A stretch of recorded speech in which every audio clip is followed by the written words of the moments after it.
Bon appetit.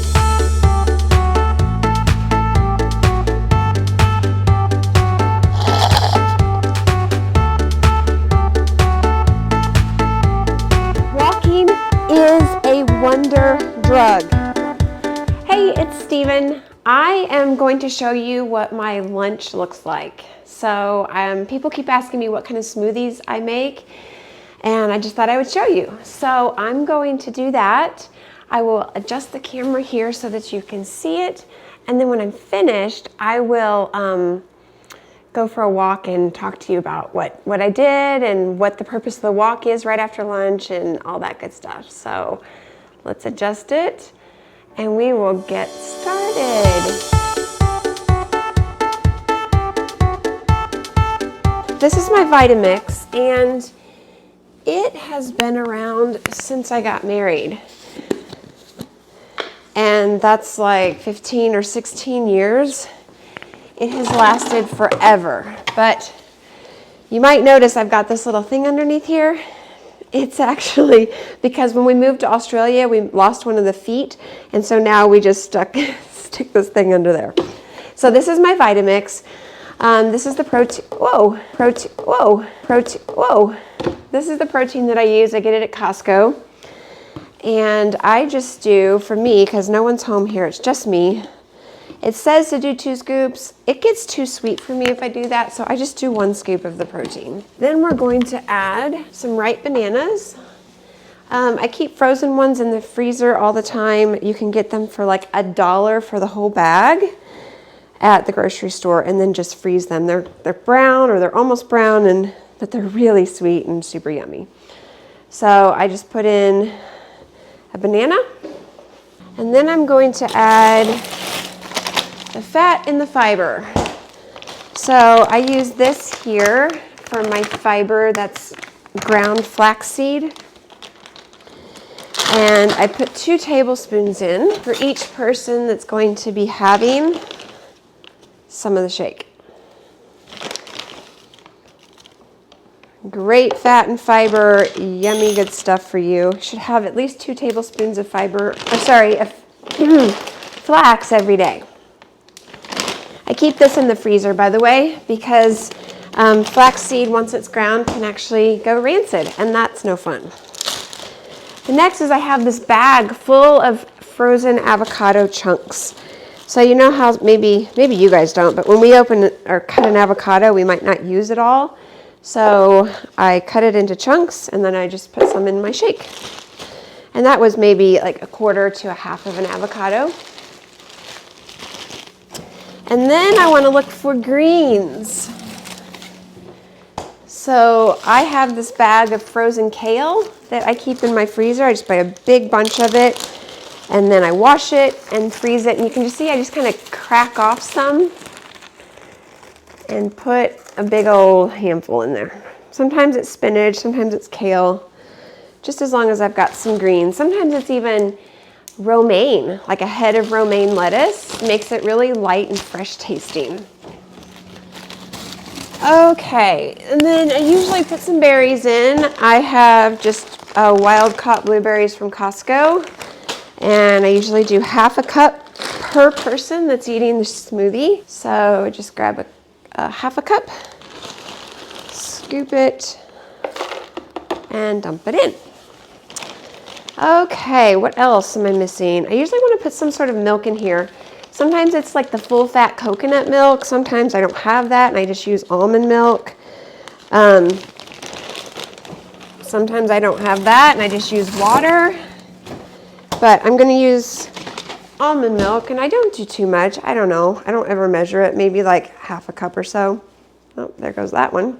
And this is just the Silk Almond Original. Okay, what next? So then here's where you can kind of get creative.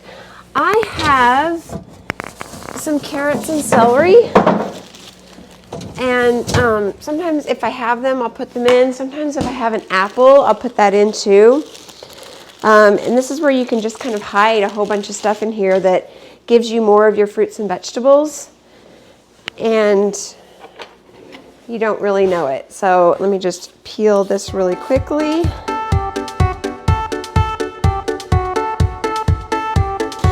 people don't like the taste of celery. As long as you don't do too much, I don't mind it. Okay, and I think we are ready to go. So you can see there's just a whole bunch of goodness in there.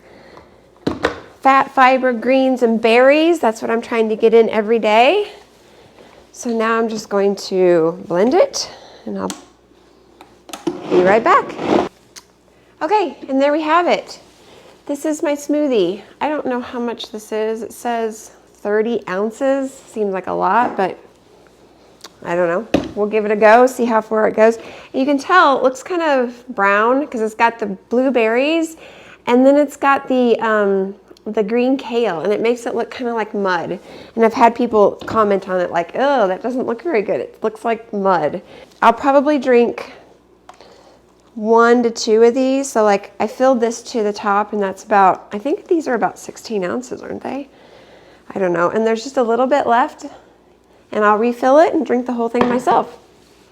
So there you go. Bon appetit.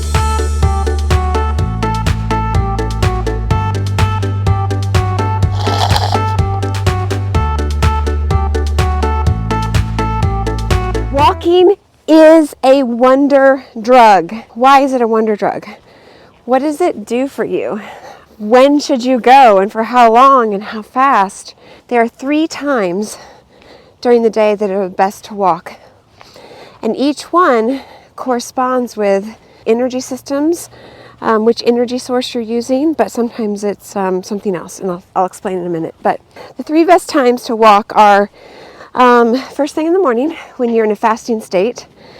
Fasting state means you haven't eaten in at least, 3 to 6 hours, something like that, which is usually overnight for most people.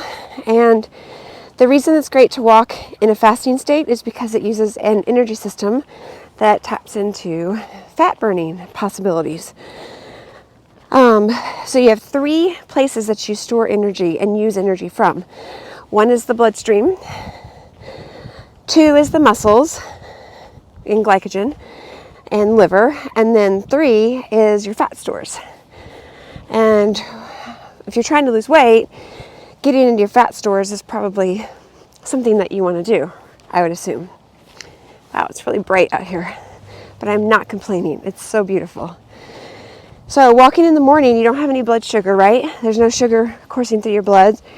You might use some of your glycogen that's in your muscles and your liver, but it's a really good time that you can possibly tap into your fat stores. The second best time, or another good time to walk, is right after a meal, and that's why I'm walking right now. Like I just drank that shake, which is going to put sugars in my blood just from the fruit and things that I put in there.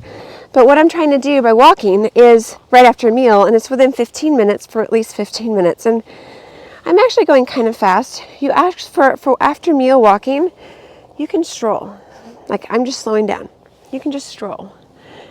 And that's just as effective for the after meal walking, simply because maybe I'll walk down to the river. Yeah, let's walk down to the river. So when you walk after your meal, your blood sugar spike goes up and then it goes down after a meal. But sometimes if your blood sugar goes too high, it'll go too low. It'll dip in a deep valley. That's when you get cravings. That's when your body is like, give me more sugar because I have too much insulin in my system now and I need more sugar to combat the insulin. Then you need more insulin, more sugar, more insulin. And it's like this never-ending cycle that people get really frustrated with, and they think, oh, I need more willpower to conquer my cravings. No. You just need to control the blood sugar spikes. Make sure you notice in the shake I had fat, fiber, and protein. And those things are important for controlling blood sugar, but so is a walk. And where I learned this was from Dr. Levine of the Mayo Clinic. A few years ago, actually close to probably 10, he just discovered or coined the word NEAT, non-exercise activity thermogenesis. And that basically is a fancy way of saying that it's your non-exercise movement, just low-level movement. Just, you're not sweating, you're not lifting weights, you're not really trying to do anything specific except just move. And in his research, he found that Oh, I got something in my eye. In his research, he found that if you go for a slow stroll or a walk after you eat within 15 minutes, your blood sugar is, that spike I mentioned, is cut in half. In half! Like, it doesn't go half as high as it normally would have gone. And that means your body doesn't have to flood your system with as much insulin, which means that you don't have the dip that you would have normally after a meal. And it just levels out. So instead of going up and deep down, it just kind of goes like a bump and a low wave, rolling hills. And that's exciting because by taking this walk after my meal, it's going to set me up to be able to have a fantastic afternoon and evening where I don't have to fight sugar cravings or wanting chocolate or needing an extra piece of something. So I'm actually making a deposit now for my afternoon. And that's why I'm walking after this meal.